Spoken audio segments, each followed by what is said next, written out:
Bonjour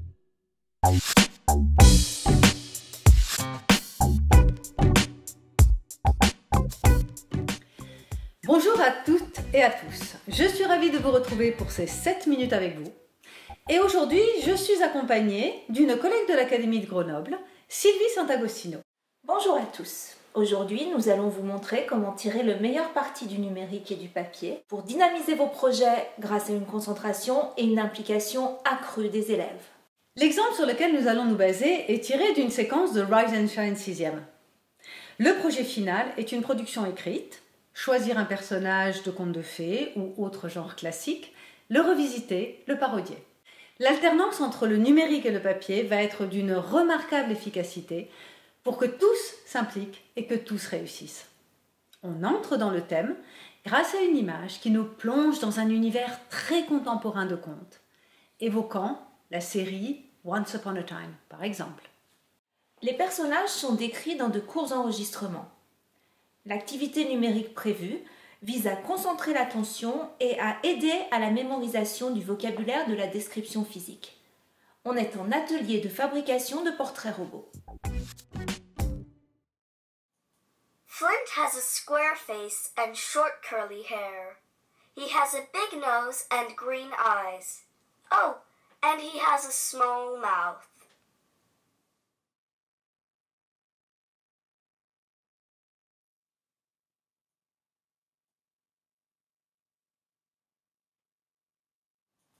Flint has a square face and short curly hair. He has a big nose and green eyes.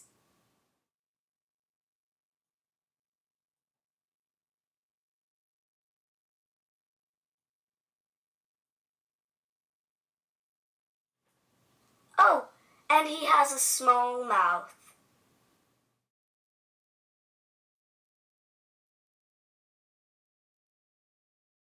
On peut recommencer aussi souvent que l'on veut, tant qu'on n'a pas cliqué sur OK.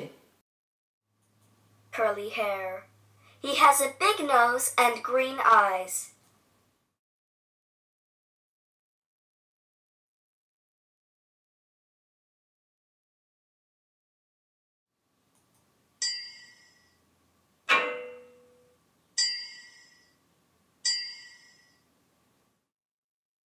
Puis, on a droit à une deuxième chance. Et on peut réécouter, rectifier. Flint has a square face and short curly hair. He has a big nose and...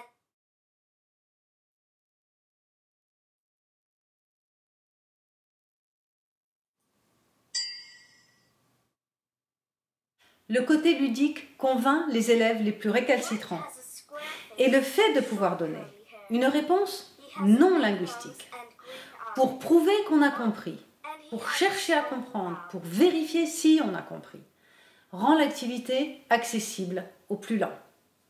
En classe, une multitude de dispositifs est envisageable selon le matériel disponible. En vidéoprojection, par exemple, les volontaires se succèdent pour construire les portraits sous les yeux vigilants de leurs camarades. Le professeur, lui, gère l'entrecorrection, les réécoute pour vérification, le tout à un bon rythme pour que le maximum d'élèves puissent passer. Sur tablette, individuellement, chacun travaille à son rythme, puis on se passe les tablettes pour s'entrecorriger avant de demander la correction automatique. Et si on n'a qu'une tablette par groupe, on écoute tous ensemble, mais chacun n'ajoutera qu'un seul élément au portrait et passera la tablette au suivant. Chacun a le droit de corriger ce que l'élève précédent a fait.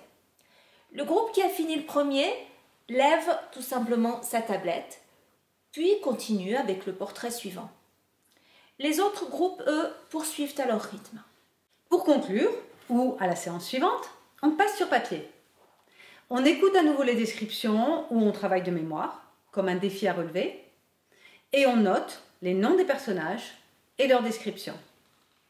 Copier des mots qu'on a déjà entendus plusieurs fois ou répétés pour mieux les mémoriser et en fixer l'orthographe, c'est une étape précieuse. Mais dans ce cas précis, elle est incontournable puisque le projet final est une production écrite.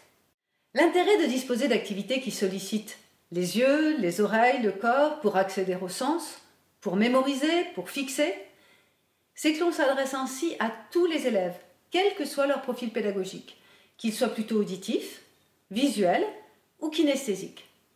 L'autre avantage d'avoir des activités numériques, doublées sur papier par des activités équivalentes, mais pas exactement similaires, c'est qu'on peut les combiner librement en fonction des groupes, des niveaux de compétences, du temps disponible et bien sûr du matériel disponible.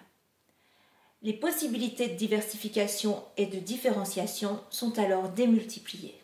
Remarquez également que les activités numériques à réponse non linguistique et autocorrective sont idéales pour être proposées en classe inversée, pour faire du pre-teaching.